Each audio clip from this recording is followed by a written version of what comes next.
Hello, അപ്പം ഞാൻ ഇന്ന് വന്നേക്കുന്നത് വിഷു സെലിബ്രേഷൻസിൻ്റെയും പിന്നെ ചേച്ചൻ ചേട്ടൻ്റെയും ബർത്ത്ഡേ സെലിബ്രേഷൻ്റെ ഒരു കുട്ടി വ്ളോഗായിട്ടാണ്. സോ ഇവരുടെ ബർത്ത്ഡേക്ക് ഡ്രസ്സ് എടുത്തിരുന്നു, പിന്നെ അതേ ഇങ്ങനത്തെ കുറച്ച് സാധനങ്ങളും കൂടെ ഉണ്ടായിരുന്നു. സോ ഇത് പാക്ക് ചെയ്യുന്നതാണ് നിങ്ങൾ കാണാൻ പോകുന്നത്.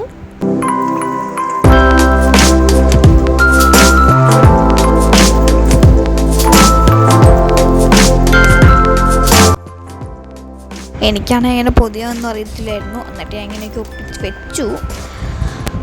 അത് കഴിഞ്ഞിട്ട് അടുത്ത ദിവസം വിഷു ആയിരുന്നു. അപ്പോൾ അമ്മ രാവിലെ എഴുന്നേറ്റ് ഞങ്ങളെ കണി കാണിപ്പിച്ചു. എന്നിട്ട് പിന്നെ ഒരു 9-10 മണിയായപ്പോൾ ഞങ്ങൾ വിഷുയുടെ ഡ്രസ്സൊക്കെ എടുത്തിട്ടു. അത് കഴിഞ്ഞിട്ട് കുറച്ച് കഴിഞ്ഞപ്പോൾ ഗസ്റ്റൊക്കെ വന്നിരുന്നു. എന്നിട്ട് അവരുടെ കൂടെ കുറച്ച് ഫോട്ടോ ഒക്കെ എടുത്തു. അത് കഴിഞ്ഞിട്ട് കുറച്ച് കഴിഞ്ഞപ്പോൾ സദ്യ കഴിക്കാൻ വേണ്ടി വിളിച്ചു. അങ്ങനെ സദ്യ വിളമ്പി ഇതൊക്കെയായിരുന്നു, കറികളും കാര്യങ്ങളെല്ലാം. ഇതൊക്കെ അമ്മ തലേ ദിവസവും അതിൻ്റെ 9 ദിവസമൊക്കെ ഇരുന്ന് ഉണ്ടാക്കിയതാണ്. അങ്ങനെ എല്ലാവരും ഫുഡ് കഴിച്ചുകൊണ്ടിരിക്കുകയാണ്. അപ്പോൾ ആസ് യൂഷ്വൽ ഞാൻ നേരത്തെ കഴിച്ചു കഴിഞ്ഞു. അപ്പോൾ ഇവിടെ കഴിക്കുന്ന ജസ്റ്റ് ഒരു വീഡിയോ എടുത്തു. അത് കഴിഞ്ഞ് കുറച്ച് നേരം അവിടെ ഇരുന്ന് സംസാരിച്ചു. എന്നിട്ട് ഞങ്ങൾ 3 പേരും കൂടെ കുറച്ച് വീഡിയോസൊക്കെ എടുത്തു. ഇതായിരുന്നു ഒരെണ്ണം. അത് കഴിഞ്ഞിട്ട് പിന്നെ ഞങ്ങൾ ഡാൻസ് ചെയ്താലോ എന്നിങ്ങനെ ആലോചിച്ചു. എന്നിട്ട് പിന്നെ ഞങ്ങളൊരു ഡാൻസ് ചെയ്തു. ഇതായിരുന്നു ഡാൻസ്. ഇതിൻ്റെ ഫുൾ വീഡിയോ ഷോർട്സിൽ അപ്ലോഡ് ചെയ്തിട്ടുണ്ട്.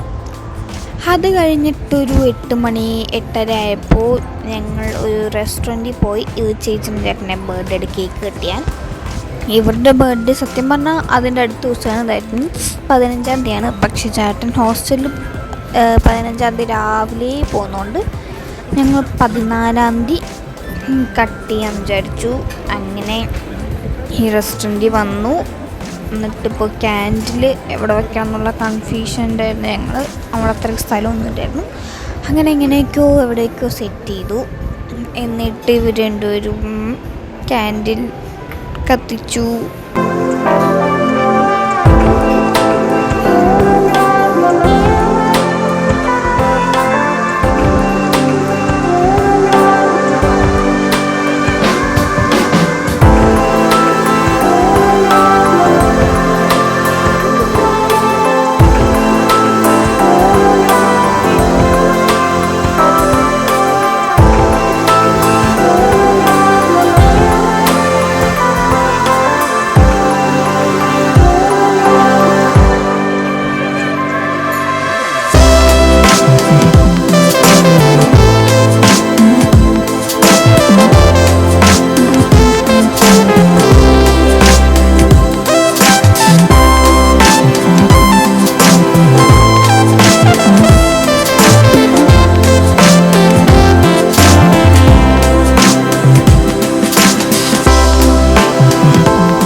അങ്ങനെ ഞങ്ങൾ കേക്ക് കട്ട് ചെയ്ത് പിന്നെ ഫുഡിന് ഓർഡർ കൊടുത്തിട്ട് ഇവിടെ ഇങ്ങനെ പോസ്റ്റ് അടിച്ചിരിക്കുകയാണ്. കുറേ നേരം അവിടെ വെയിറ്റ് ചെയ്യേണ്ടി വന്നു, കാരണം നല്ല തിരക്കായിരുന്നു. വിഷു അല്ലേ, സോ രാത്രി നല്ല തിരക്കൊക്കെ ആയിരുന്നു അവിടെ. അങ്ങനെ കുറേ നേരത്തെ കാത്തിരിപ്പിന് ശേഷം ഫുഡൊക്കെ വന്നു.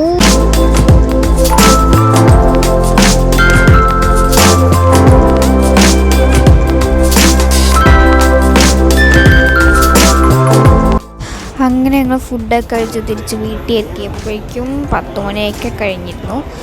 അതുകൊണ്ട് ഇനി ഞങ്ങൾ വീട്ടിൽ വന്ന് പിന്നെ വൈൻഡപ്പും വീഡിയോ എടുക്കാമെന്നും ആരും ശ്രദ്ധിച്ചില്ല, അതിനെപ്പറ്റി അങ്ങനെ ഓർത്തില്ല. അതുകൊണ്ട് ഇതിന് ഔട്ടറൊന്നും പറയാൻ പറ്റിയില്ല. അപ്പം അത്രേ ഉള്ളൂ.